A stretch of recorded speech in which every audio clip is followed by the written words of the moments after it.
欢迎来到巴巴娱乐呀频道，请订阅频道，所以大家不要错过当天最热门的新闻。我们今天的时事通讯包括以下内容：程毅总算上对了综艺，让观众看到了他的逻辑和三观。自从电视剧《琉璃》播出之后，程毅简直就是一夜爆红。走红之后的程毅也参加了一些综艺节目，可以说深受观众的喜欢。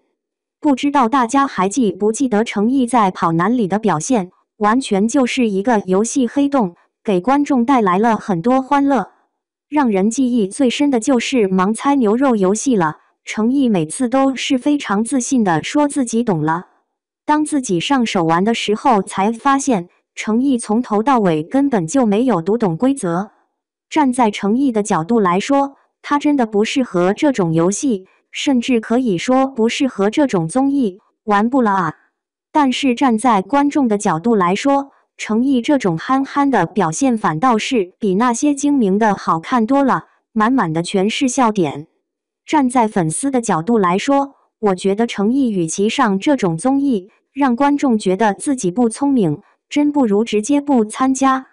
对于观众来说，看多了明星在综艺节目中的表现之后，回过头来再看他演的电视剧，多少会有点别扭。看了当时的节目之后，我觉得程毅是不适合综艺节目的，有点毁坏电视剧中的形象。相信很多观众也是这样想的吧？毕竟看完电视剧之后，心里还是有一个完美形象的。不过，看完刚开播的综艺《初入职场的我们》之后，我觉得被打脸了。程毅总算上对了综艺，让观众看到了他的逻辑和三观。程毅的表现打了很多观众的脸，不是他不适合综艺，只是没上对综艺罢了。初入职场的我们是一档职场观察类真人秀，现在已经是第2季了。不管大家有没有看过第1季，相信很多人都听说过孟雨桐。自从她得到了 offer 之后，跟着董明珠上了多次热搜。这一季的改变还是相当大的，从职业到嘉宾全换了。这次做的是法医季，这个职业选择的还是相当好的，因为可以满足观众的求知欲。在各种推理断案类影视剧和综艺节目的助攻之下，观众真的越来越想了解法医这个职业了。每天看着电视剧中那些看2眼尸体就能准确说出死因、死亡时间的剧情，观众眼里只有佩服，但这是真实的吗？对于观众的各种疑问和猜测，在这一季的节目中全能得到解答。换句话说，看完这档综艺之后，你再看此类电视剧就知道是不是瞎拍了。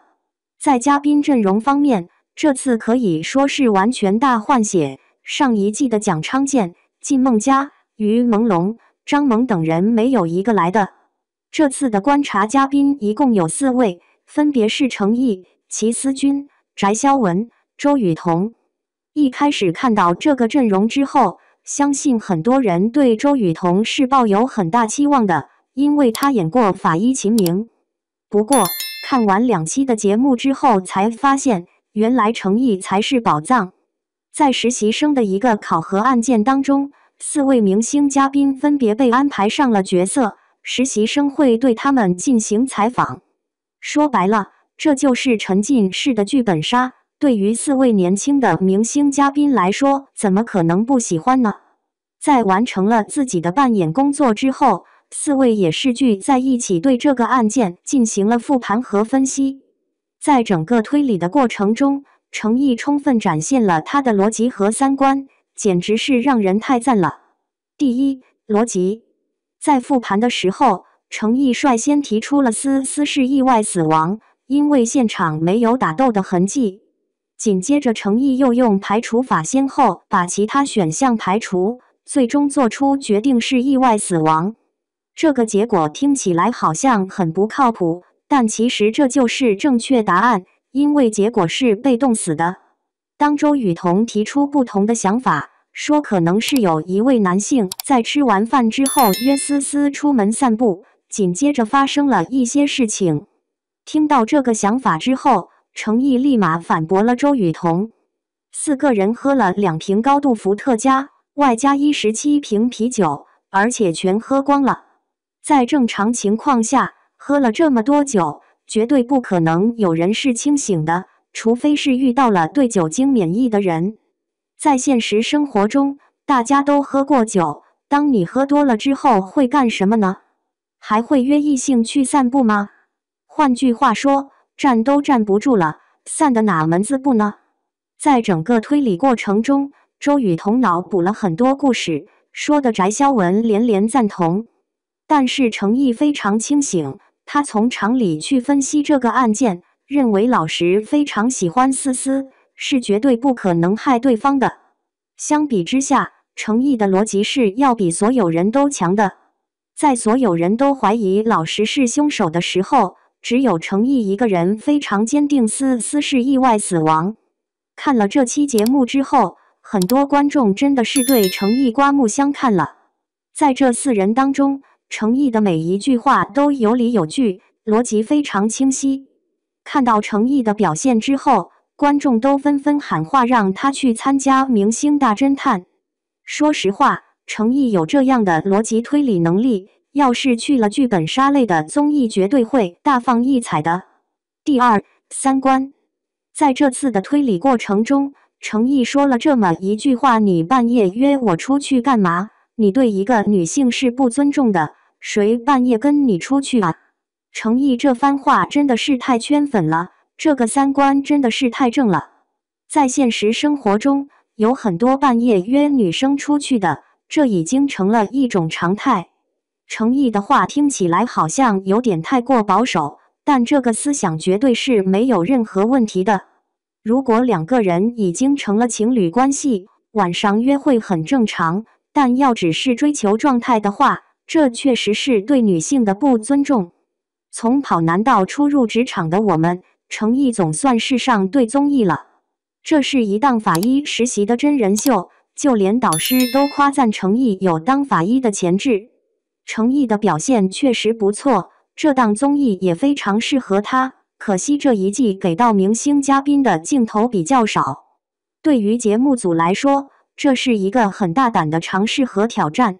任何综艺节目都会请明星当嘉宾，因为明星都是自带粉丝的，他们的人气对节目的收视可以起到一个保障作用。对于粉丝来说，谁都希望自家爱豆在节目中有更多的镜头。这2年的王牌对王牌经常被观众吐槽飞行嘉宾没镜头，甚至还有明星发文暗讽被一剪梅。